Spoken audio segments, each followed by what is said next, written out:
আমরা যখন কম মানুষ ছিলাম তখন প্রতিমা বলছে মুহাম্মাদের ধর্ম মিথ্যা। এখন হাজার মানুষ পাইয়া ওরে ভগবান ডাক দে কয় মুহাম্মাদের ধর্ম সঠিক। রাগের জ্বালায় প্রতিমারে নিয়ে একটা আছাড় মেরে ভেঙ্গে ফেলেছে, জোরে বলা যাবে না সুবহানাল্লাহ। প্রতিমারে একটা আছাড়ে খন্ড খন্ড, বিয়াদব, সর্বনাশ হয়ে গেল। সমস্ত লোকজন কালেমা পড়ে নিলেন, সুবহানাল্লাহ বলেন। দলে দলে মানুষ কালেমা পড়ে নিলেন। শোনো, খালিদের প্রতিমা, খালিদের ভগবান বলছে মুহাম্মাদের দল ছাড়া গতি নাই। খালেদের প্রতিমা বলছে আল্লাহ ছাড়া কোনো উপাসনা নাই, আল্লাহ ছাড়া কোনো মাবুদ নাই, আল্লাহ ছাড়া কোনো ইলা নাই। সুতরাং মুহাম্মদ যেটা বলছে সেই কথা খালেদের প্রতিমা বলেছে। সুতরাং আমরা খালেদের ধর্মের মধ্যে নাই, আমরা আজ থেকে মুহাম্মাদের ধর্মের মধ্যে দাবি করলাম। আমরা কালেমা পড়ে মুসলমান হয়ে গেলাম। লা ইলাহা ইল্লাল্লাহ। দুনিয়ার মানুষ শোনো, যুগে যুগেই মানুষগুলো ইসলামটাকে শেষ করার জন্য কত পায় তারা করেছে, পারে নাই। রাহমাতুল লিল আলামিন কোরআন তেলাওয়াত করতেন, এটাকে বন্ধ করার জন্য খুতবা সাহেব আবু জেহেল আবু সুফিয়ান তারা কি করলো? তারা লেগে গেলেন এই কোরআন শুনবো না, কাউকে শুনতে দিব না। কোরআন এমনই একটা কোরআন যেটা মানুষ শোনে তার দিলের মধ্যে লেগে যায়।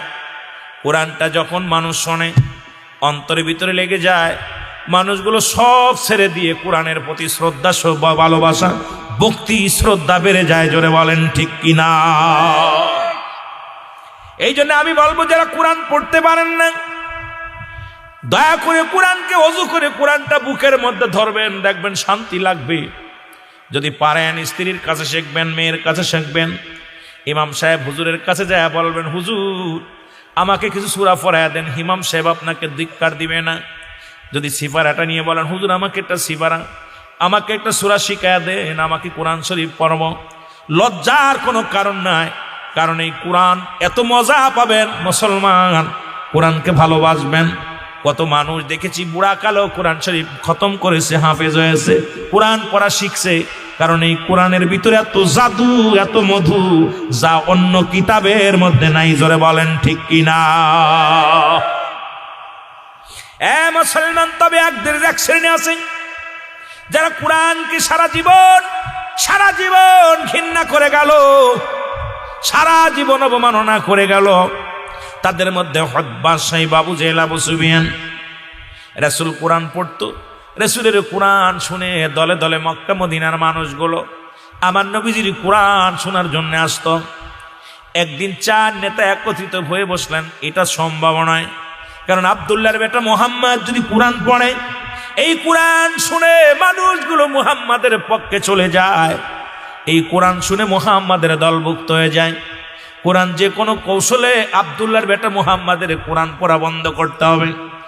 সব মুসলমান সব কৌশল ধূলিসাৎ হয়ে গেল, কারণ কোরআন পড়া বন্ধ করতে পারল না। তখন নিজেরাই প্রতিজ্ঞা করলো আমরা নিজেরা কোরআন পড়ব না, কাউকে শুনতে দিব না। আল্লাহু আকবার।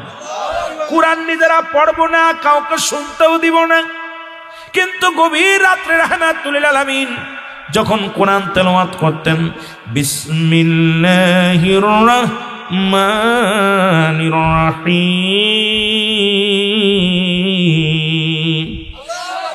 ইন্নাল্লাযীনা ক্বালু রাব্বুনাল্লাহু সুম্মা ইসতাকামু তাতানাজ্জালুল মালাঈকাতু আল্লাহ। আল্লাহু আকবার বলেন। আর একটু জোরে বল আল্লাহু আকবার। কোরআন যখন সূরাগুলো টান দিত, যখন কোরআন নাজিল হতো, এটা পড়তো নবীজি। তৎকালীন জামানার মানুষগুলো খুতবা সাহেব আবু জেহেল ঘরে থাকতে পারে নাই। আজকে যেমন আলোচনা শুরু করার পর আমার বাজানরা দৌড়ে এসে বসে গেছে, অনেক দাড়িওয়ালা, অনেক টুপিওয়ালা, অনেক যুবক বাবারা মাহফিলটা বসে গেছে। কারণ কোরআনের কথা, হাদিসের কথা, দ্বীনের কথা শুনলে মজা লাগে। কিন্তু যাদের মজা লাগে নাই তারা বাজারে ঘুরতেছে। ওদের কাছে গাজী কালুর গান ভালো লাগতো, ওদের কাছে ডিস্কো ড্যান্স ভালো লাগতো, ডানা কাটা পরিগুলো ভালো লাগতো। কারণ যাদের কাছে কোরআন যাদের কাছে কোরআন হাদিস ইজমা কিয়াস, যাদের কাছে ভালো লাগে আল্লাহর দিন ভালো লাগে, এই পাগলগুলোরে কেউ ঠেকায় রাখতে পারে না। যেখানে কোরআনের কথা হয় ওই কোরআনের মজলিসে পাগলের মতো বসে পড়ে। জোরে জোরে বলেন ঠিক কিনা? এই জন্য আল্লাহ বলে উলাইকা লাহুদাম মির রাব্বিহিম ওয়া উলাইকা হুমুল মুফলিহুন। জোরে জোরে চিল্লায়া বলা যাবে না আল্লাহু আকবার। ওই সমস্ত লোকেরা যারা হেদায়েতের মধ্যে রয়েছে, উলাইকা হুমুল মুফলিহুন, ওরাই সাফল্যগামী। কারণ আজকে যারা জান্নাতের বাগানে আসলো, হুজুর একটু আগে আলোচনা করতে যা বলতেছিলেন, ওই ডিমগুলো মুরগি যখন তা দেয়, ওরা মুসলমান যেটা বা ডিম সেটা বাদ হয়ে যায়। আল্লাহ কয় যারা এই দুনিয়ার মধ্যে যারা এই দিনের মধ্যে আছে, যারা হেদায়েতের মধ্যে আছে, তারাই সাফল্যগামী, যারা এই পক্ষে আছে তারাই সাফল্যগামী। ঠিক কিনা? উতবা সাহেব আবু জেহেল নিষেধ করলো, কোরআন শুনবো না, শুনতেও দিব না। মনে আছে? কতক্ষণ মনে আছে?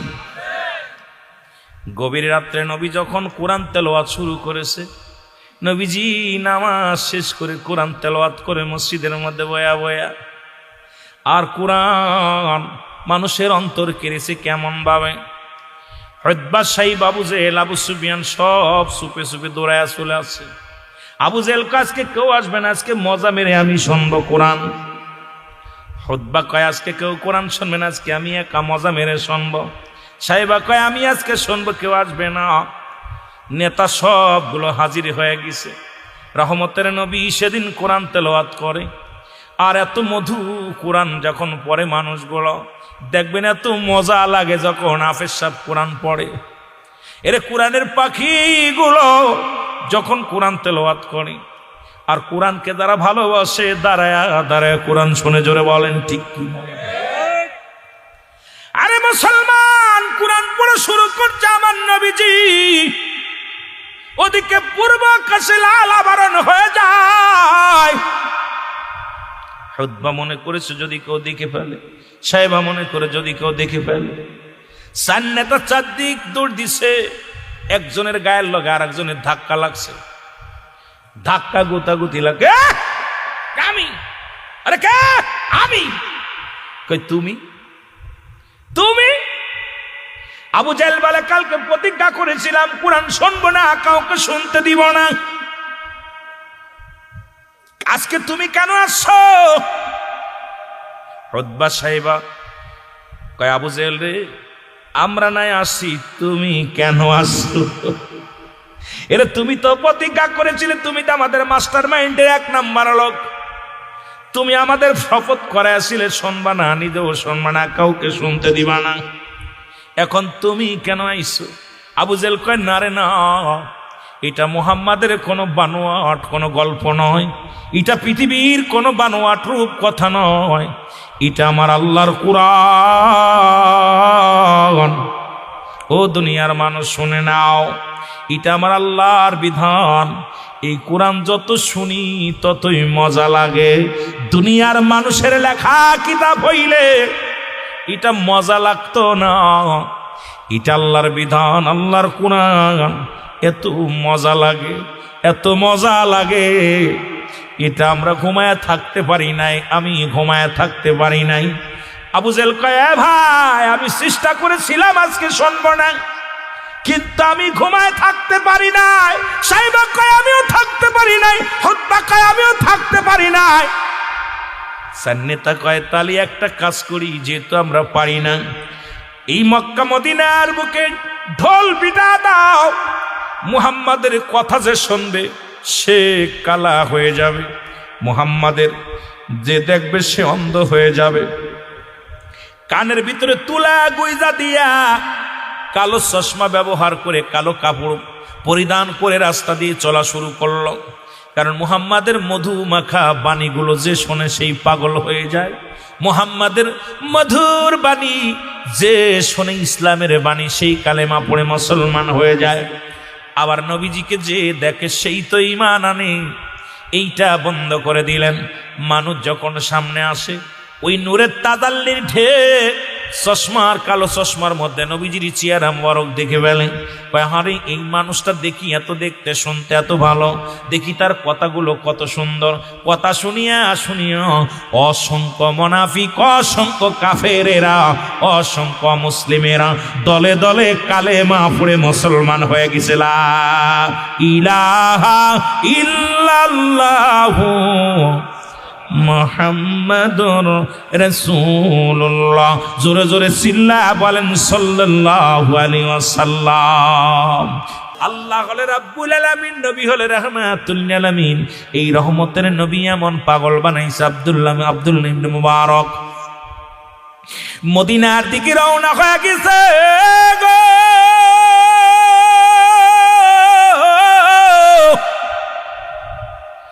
পিছন থেকে ছোট ছেলেটা ডাকতে বলে, আব্বু, আমার আব্বু, তুমি কই যাও? বাবা বলে, বাবারে আমি যাইতেছি মদিনায়, আমার নবীর রওজা জিয়ারত করতে যাচ্ছি। কারণ বছর যখন হজের মৌসুম এসে যায়, হাজী ভাইদের চোখের পানি যারা মদিনায় একবার গেছে তারে জেগাইবেন কলিজার মধ্যে কেমন লাগে। যখন গ্রাম থেকে একজন হাজী যায়, আবার গতবার যিনি গিয়েছিলেন ওনার পরাণের ভিতরে মদিনা পড়ে থাকে, বাংলাদেশে থাকতে পারে না। আল্লাহরে কাল্লা, তুমি সম্পদ দাও না, আর একবার যাইতে পারলাম না। এর রাসূলুল্লাহর জিয়ারতের উদ্দেশ্যে আমি রওনা দিলাম গো।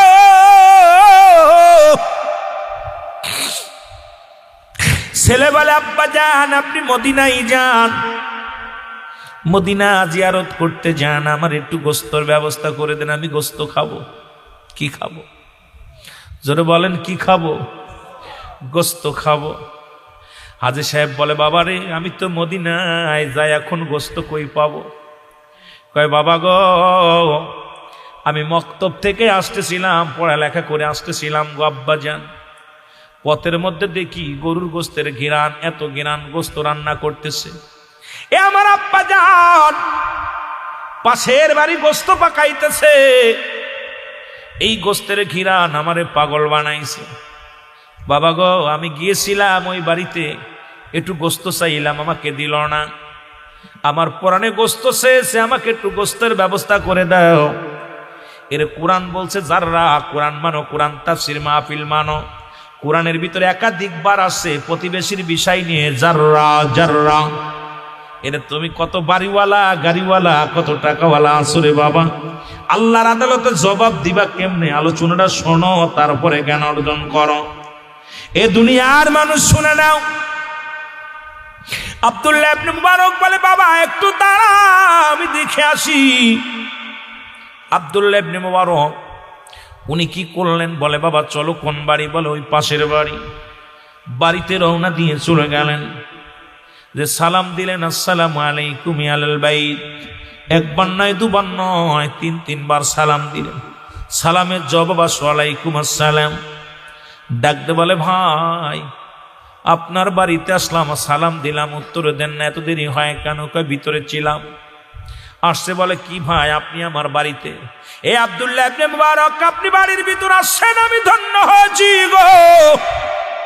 কারণ আপনি প্রতি বছর মদিনায় যান, হজ করতে যান, রাসূলুল্লাহ রওজা জিয়ারত করেন গো। আপনার মতো একজন ভালো মানুষ আমার বাড়ির মধ্যে আছে, আমি অত্যন্ত খুশি হয়েছি, অত্যন্ত ভালো লাগছে আপনি আমার বাড়ি আসছেন। বলে, কিসের জন্য আইছি? শোনো, তোমার কাছে যা জানতে চাই জানাবে আমারে। বলে, ভাই রে তুমি কি মুসলমান? বলে, হ্যাঁ। কয়, আমারে আপনি জিগাইলেন আমি মুসলমান কেন? এটা জিগালেন কেন? এই জন্য জিগাইছি। বলো। বলে, আপনি কি একজন মুসলমান? বলে, হ্যাঁ। আপনি কি কোরআন পড়তে পারেন? বলে, পারি।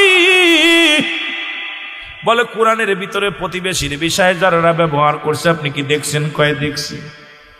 তাহলে আপনার কাছে জিগাইলাম, যেহেতু আপনি কোরআন বোঝেন, কোরআন পড়তে পারেন, প্রতিবেশীর বিষয়ে, হকের বিষয়ে যারা ব্যবহার করছি এটাও জানেন, এখন আপনার কাছে জানতে চাই, আপনি বলবেন। আপনার কাছে জানতে চাই, আপনার বাড়িতে কোনো গরুর গোশত পাকানো হয়েছে? বলে, হ্যাঁ। আমার ছেলে আইছিল নি? বলে, আইছিল। আমার ছেলে কি গোস্ত চেয়েছিল? বলে চেয়েছিল। আপনি দেন নাই? বলে না দিই নাই। তাহলে আপনি প্রতিবেশীর হক কেমনে আদায় করলেন? এর মুসলমান আজকে অনেক বড় লোক, অনেক ধনীরা বাজারে যাইয়া বড় বড় মাছগুলো কিনে নিয়ে আসে। গরিব মানুষ ভ্যান চালক টাকা দেখে আর কান্দের, বলে আল্লাহ তুমি আমারে গরিব বানাইলা। আল্লাহ আমি ভ্যান চালক, শুধু ছায়া ছায়া দেখি রে মুসলমান। ঘুষের টাকা দিয়া, সুদের টাকা দিয়া 20 কেজি গোস্ত কেন, বড় বড় মুরগিগুলো কেন? বাজারে যাইয়া গরিব মানুষ টাকা হাতে কার ডাকতে, বলে আমার আল্লাহ তুমি আমারে গরিব বানাইলা। এই মানুষগুলো কত সুন্দর সুন্দর ফল ফলাদি কিনে নিয়ে যায়। জীবনে একটা খাইতে পারলাম না, জীবনে আমার কপালে হইল না। তোমার নামাজ বরবাদ, তোমার জিন্দেগি বরবাদ। মুসলমান তুমি কাউকে যদি দিতে না পারো, তুমি এমন ভাবে কেনাকাটা করো, বাজারটা লুকায় বেচা কিনা করো। কিনো মুসলমান, মাছটা কিনে লুকায় নিয়ে আসো, গোস্ত কিনে লুকায় নিয়ে আসো, ফল ফলাদি কিনে লুকায় নিয়ে আসো।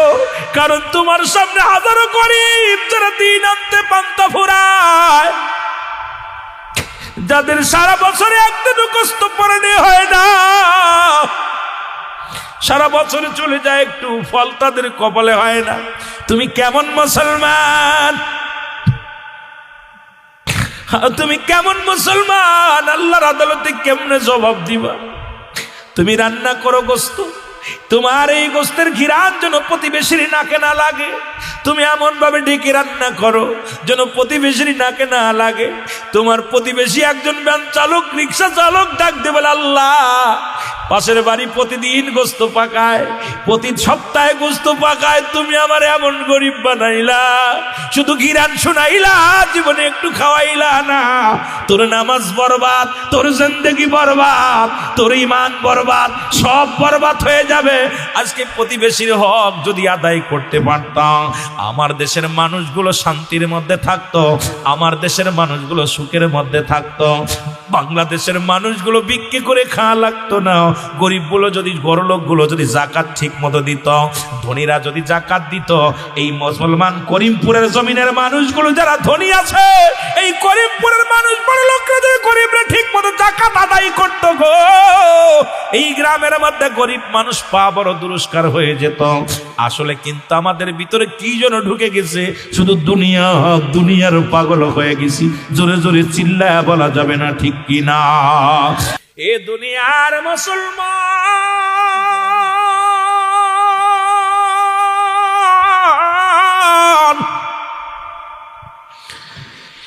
আব্দুল্লাহ ইবনে মুবারক বলে, ভাইরা তুমি কেমন মুসলমান?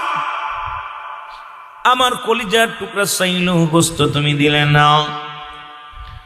ডাকতে বলে, মুবারক রে, ও মুবারক তুমি একটা আলেম মানুষ, তুমি মদিনার হাজী, তোমার আমি কি করে বুঝাইব? আজ 7টা দিন আমার ঘরে কোনো চুলায় আগুন জ্বলে না।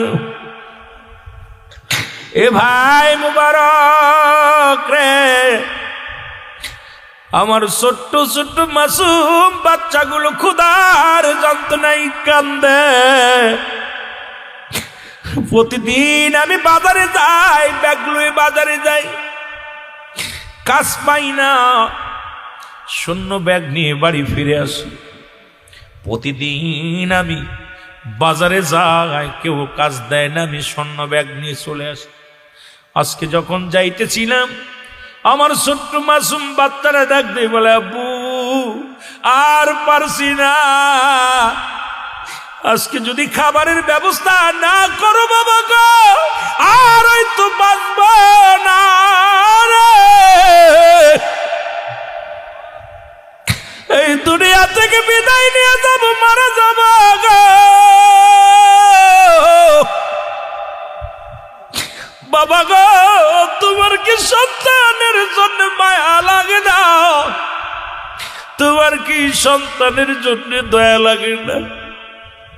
এ ভাই মুবারক কাজু, আমি বাজারে গেলাম, আমি কাজের সন্ধানে, কোনো মানুষ আমার কাজ দিল না। বাজারে কত ধনীর বাড়িতে গেলাম, কেউ আমারে কাজ দিল না। কত দোকানে গেলাম কিছু চাউলের জন্য, কেউ আমাকে একটু আটা চাউল দিল না। আমি কাঁদতে কাঁদতে সন্তানের ওই কান্নার আওয়াজ বারবার হৃদয়ের ভিতরে লাগতেছিল। আমি ফিরে আসতেছিলাম আর ওই ছোট মাসুম বাচ্চাটার কথা মনে পড়ে গেছিল। বাবা গো, আর পারছি না, যদি খাবার না আনো মারা যাব। এ ভাই মুবারক, আমি যখন এই অবস্থায় ফিরে আসতেছিলাম, পথের মধ্যে দেখি একটু গরু মরে পড়ে আছে। ওই মরা গরুটা কুকুর শিয়ালে ভাগ করে খাচ্ছে। আমি কুকুর শিয়ালগুলো তাড়ায়া দিয়া ওই মরা গরুর গোস্ত কেটে এনে আমার সন্তানদেরকে রান্না করে দিছি। হে ভাই মুবারক, ওই মরা গরুর গোস্ত রান্না করেছিল আমার ঘরের মধ্যে। আমার সন্তানেরা ক্ষুধার্ত অবস্থায় আমার সন্তানদের আমি মরা গরুর গোস্ত খাইছি। এই জন্য আপনি ধনী মানুষ, আপনার ছেলে ধনী মানুষ, আমি মরা গরুর গোস্ত আপনার সন্তানের দিই নাই। এর জন্য যদি অপরাধ হয়ে যায় আমাকে মার্জনা করবেন। এই জন্য আমি গোস্ত পাকাই আপনার সন্তানদের দিতে পারি নাই। মুবারক ডাকতে বলে, আল্লাহ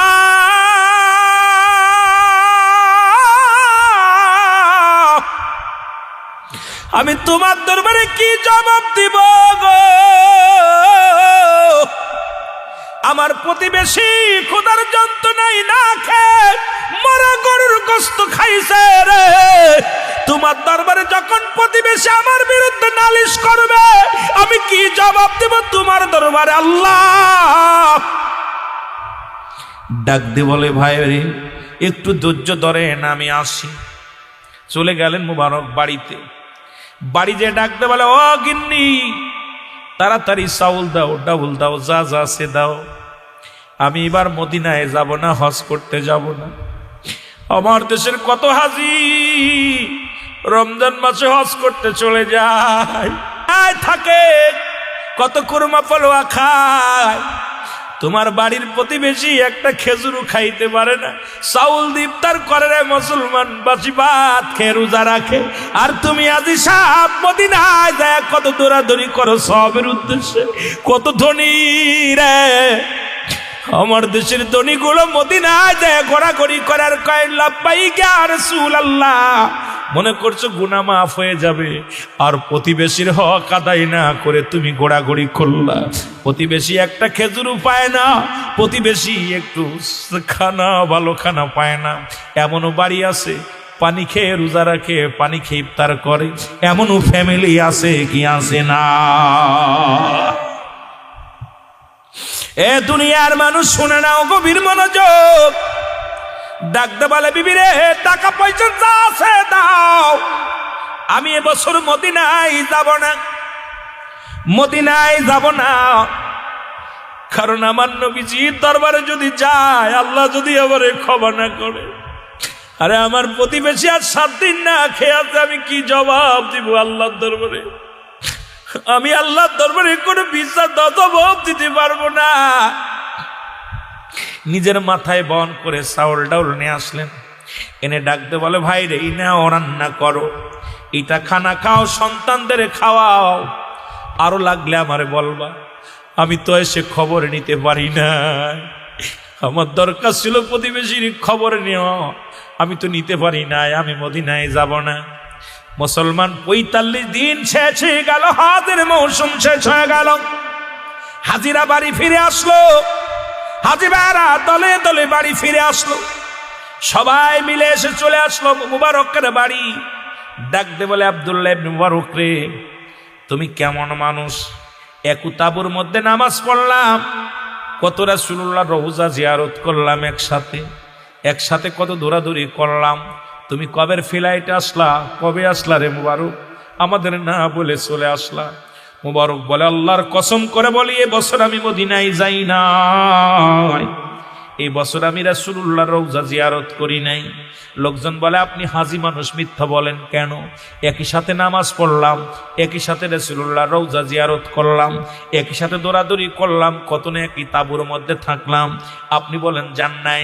আমার আল্লাহ ডাক দে কয় ইলহামের মাধ্যমে, মুবারক রে, ও মুবারক শোনো, এই বছরে যত হাজির হজ কবুল হয়েছে গো, সব তোমার দানের খাতিরে আমি আল্লাহ খুশি হয়ে গেছি। এই বছর হাজিদের হজ আমি কবুল করেছি। জোরে জোরে চিল্লায় বলা যাবে না সুবহানাল্লাহ? এ মুবারক, আমি তোমারে সাজাইয়া তোমার এলাকাতে যত হাজি গেছে তাদের মাঝে শোয়াইছি, তাদের মাঝে খাওয়াইছি, তাদের মাঝে তোমারে দৌড়াদৌড়ি করাইছি, জিয়ারত করাইছি। মুবারক রে, ও মুবারক, আমার বাবারা শুনে নাও, এই জন্য আমরা প্রতিবেশীর হক আদায় না করে যতই নামাজ, রোজা, হজ, যাকাত যাই দিক না কেন, যদি প্রতিবেশী উহু শব্দ করে রে, আল্লাহর আদালতে জবাব দিতে পারবো না। আমি করজোরে দাবি করে যাব, এ মহল্লার যারা টাকাওয়ালা আছেন, বাড়িওয়ালা আছেন, অথচ 2-4টা ফ্যামিলির মধ্যে খবর নিবেন, 2-4টা ফ্যামিলির মধ্যে খবর নিবেন, মসজিদের দিকে খবর নিবেন, মাদ্রাসার দিকে খবর নিবেন, প্রতিবেশীর হক আদায় করবেন, আল্লাহর হক আদায় করবেন, বান্দার হক হকুল্লাহ।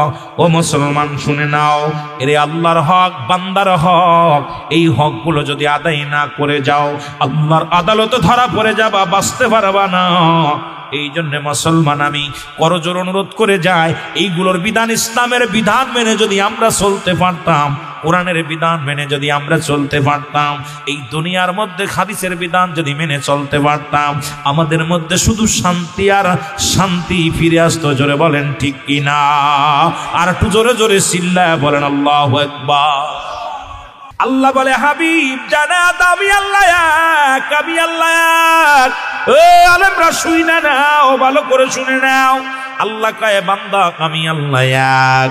এই দুনিয়ার মধ্যে কাউরে জন্ম দিই নাই, কারো থেকে জন্ম নিই নাই, আসমান জমিনের মধ্যে আমার সমতুল্য সমকক্ষ কেউ নাই। যদি আল্লাহকে এক মানতে হয়, চন্দ্র পূজা যাবে না করা। আল্লাহকে যদি এক মানতে হয়, এই দুনিয়ার মধ্যে মূর্তি পূজা করা যাবে না। যদি আল্লাহকে মানতে হয়, দুর্গা পূজা করা যাবে না। এই আল্লাহকে যদি এক মানতে হয়, কোনো পীর পূজা করা যাবে না।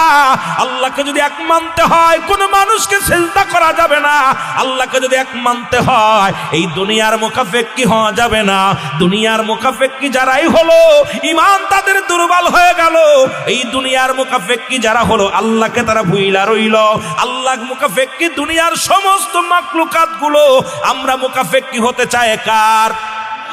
আর একটু জোরে বলেন কার? কিন্তু অধিকাংশ আলেম আমরা দুনিয়ার মুখাফেক্কি হয়ে গেছি। ইমামতি করি, মনে করি ইমামতের মধ্যে সীমাবদ্ধ রে মুসলমান। এই মুসল্লি টাকা দিব, এটার পর আমরা মুখাফেক্কি। মাঠে কাজ করি, ওই জীবিকা অর্জন করি, মনে করি এটা আমরা মুখাফেক্কি। আজকে মুসলমান একমাত্র শিয়াল রাখবেন ওদিকে আমার আল্লাহ, বাসায় আল্লাহ, খাওয়ায় আল্লাহ, মারে আল্লাহ, পূজা করবো তার, গুণগান গাবো তার, সব রিজিকের ফয়সালা করে দিবে সে। এ মুসলমান, শুধু মাধ্যম ওগুলো মাত্র ওসিলা, সব কিছুর মালিক কে? জোরে বলেন কে? এই ঈমান আছে কার কার? একটু হাত তোলো, মারহাবা বলেন। এই মুসলমান শুনে নাও, গভীর মনোযোগ, যে কোরআনের কথা বলতেছিলাম, এ দুনিয়ার মানুষ শোনো। আজকে কোরআনুল কারীম তাফসীর মাহফিল দিছো, একটা আয়াতের তাফসীর করা সম্ভব নয়। একটা আয়াতের তাফসীর করতে গেলে আমার জিন্দেগি হয়ে যাবে বরবাদ, সময় শেষ হয়ে যাবে, জিন্দেগি শেষ হয়ে যাবে। এর প্রেক্ষাপট, শানে নজুলের ব্যাখ্যা রে মুসলমান, এর অর্থ করে শেষ করতে পারবো না। কারণ কি প্রেক্ষাপটে আমার আল্লাহ পাঠাইলো কোরআনের ওই আয়াতটা, ওদিকে যদি একটু হাত লাগাও রে মুসলমান, এগুলো এত সুন্দরভাবে বুঝতে পারবা, এত জ্ঞান অর্জন করতে পারবা।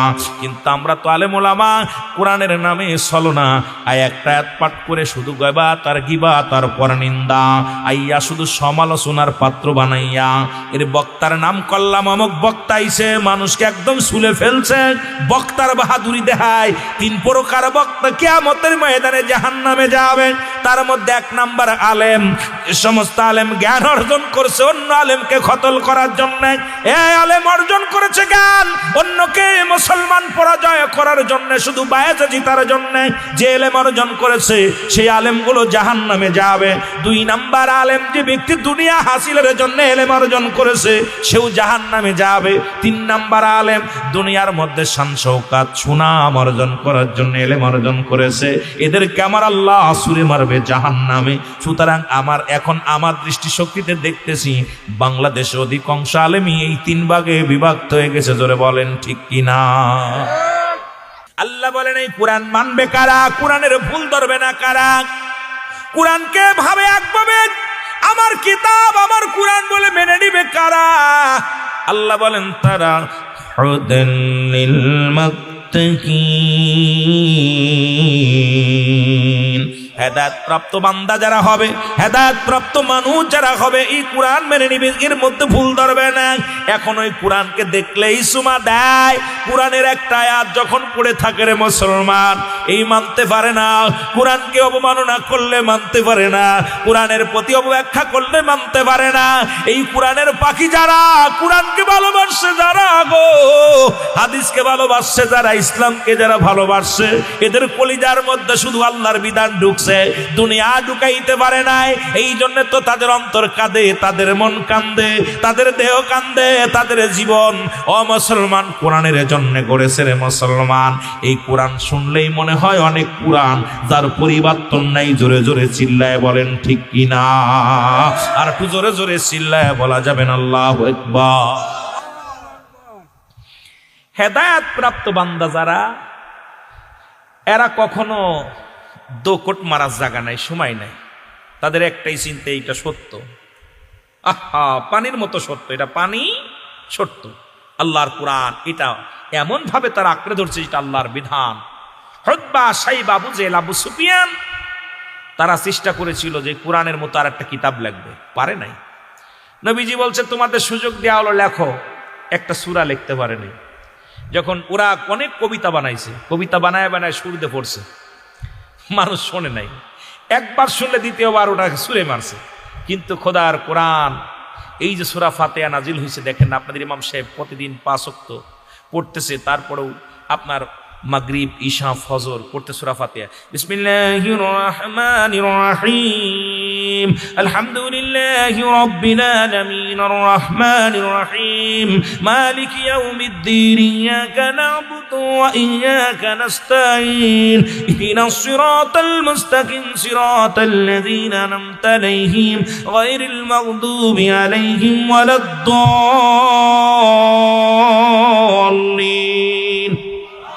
আর কি ইমাম সাহেব, বিসমিল্লাহির রহমানির রহিম, আলহামদুলিল্লাহি রাব্বিল আলামিন,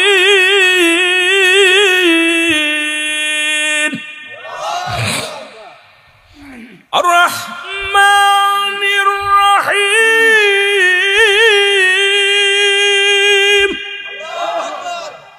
আরেকজন বলতেছে আলহামদুলিল্লাহি রাব্বিল আলামিন, আর রহমানির রহিম, মালিকি ইয়াউমিদ্দিন, ইয়াকা না'বুদু ওয়া ইয়াকা নাস্তাঈন, ইহদিনাস সিরাতাল মুস্তাকিম, সিরাতাল লাযীনা আন'আমতা আলাইহিম, গায়রিল মাগদুবি আলাইহিম ওয়ালাদ-দাল্লিন। এক একজন এক এক রকম পড়তেছে। কেউ বলে না হুজুর ওইটা আর পড়েন না, কইছে কথা কন, কথা কয় না। কোন মুফতি সাহেব আয়া কইছে ইমাম সাহেব ওই সূরাটা বাদ দেন না, ভালো লাগে না। কথা কইতেন নির্বা, হ্যাঁ কথা বলেন, আস্তে বলেন না, জোরে। আমি আপনার জোরে কথা বলতে বেয়াদবি মাফ করবেন, জোরে কথা কইবেন, আপনার ইমানদার। কেউ বারণ করছে আজ পর্যন্ত? কিন্তু একটা গান বাজান দি 2 বার জায়গা 3 বার, ইমাম সাহেবের ছেলেও যদি 2 বার শোনা, এক গান কয়বার ভালো লাগে না, জোরে বলেন ঠিক কিনা? যত ভালো গান হোক, কত ফাটাফাটি গান আসলো, বাংলাদেশে কত প্রকার গান আসলো, কিছু যুবকরা আইরে 3 রাত 24 ঘন্টা বইয়া বইয়া হনে, এরপরে 1 সপ্তাহ 2 সপ্তাহ নাই 1 মাস পরে ডিলেট, এটার প্রতি স্বাদ নষ্ট হয়ে যায়। জোরে বলেন ঠিক কিনা? কিন্তু কোরআন আমার খোদার বিধান, কোরআন পাঠানো আমার আল্লাহর, এত পড়া পড়লো, ওই যে সূরা আসলো, এটা যত পড়ে তত মজা, যত পড়ে তত মজা। এর চাই তোর সুর ভালো, এর চাই ওর সুর ভালো, এর চেয়ে ওর সুর ভালো। কেউ মাদানি, কেউ হেজাজি, কেউ আরবি, কেউ মিশরি, এক এক লাহানে এক একজন পড়তেছে। জোরে বলেন ঠিক কিনা? আহা, কি মজা সে লাগে। আহা, এই জন্যে কোরআন, এটা যতদিন থাকবে পৃথিবী ততদিন থাকবে কোরআন। জোরে বলেন ঠিক বিনা? জোরে বলেন ঠিক কিনা? এটা মুছে দেওয়ার ষড়যন্ত্র চলতেছে, সাবধান। আমার মুসলমান বাবারা শুনে নাও, রাহমাতুল লিল আলামিন যখন কোরআনের দাওয়াত দেওয়া শুরু করল,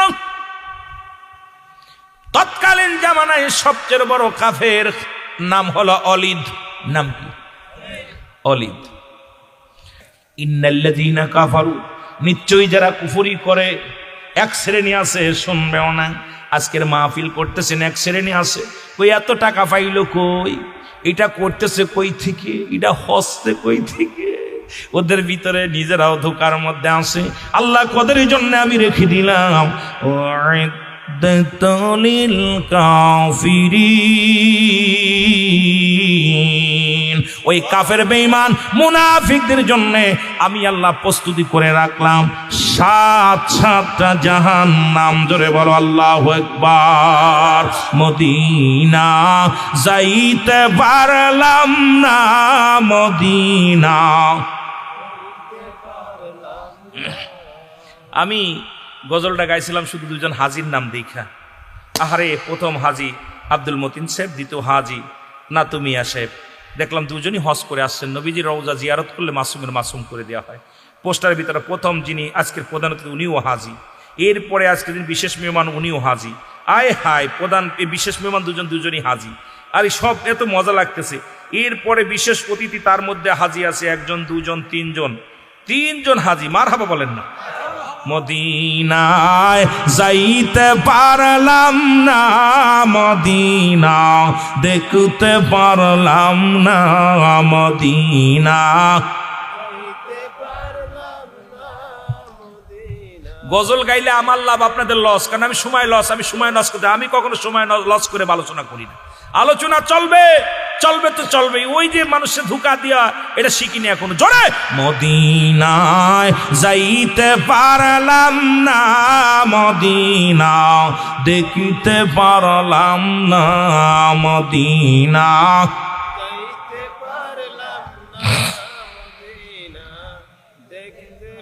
আমি অসহায় তাই এত দূরে রই, আমি অসহায় তাই এত দূরে রই, দূর থেকে সালাম জানাই, আমি দূর থেকে সালাম জানাই। মদিনায় যাইতে পারলাম না রে আমি।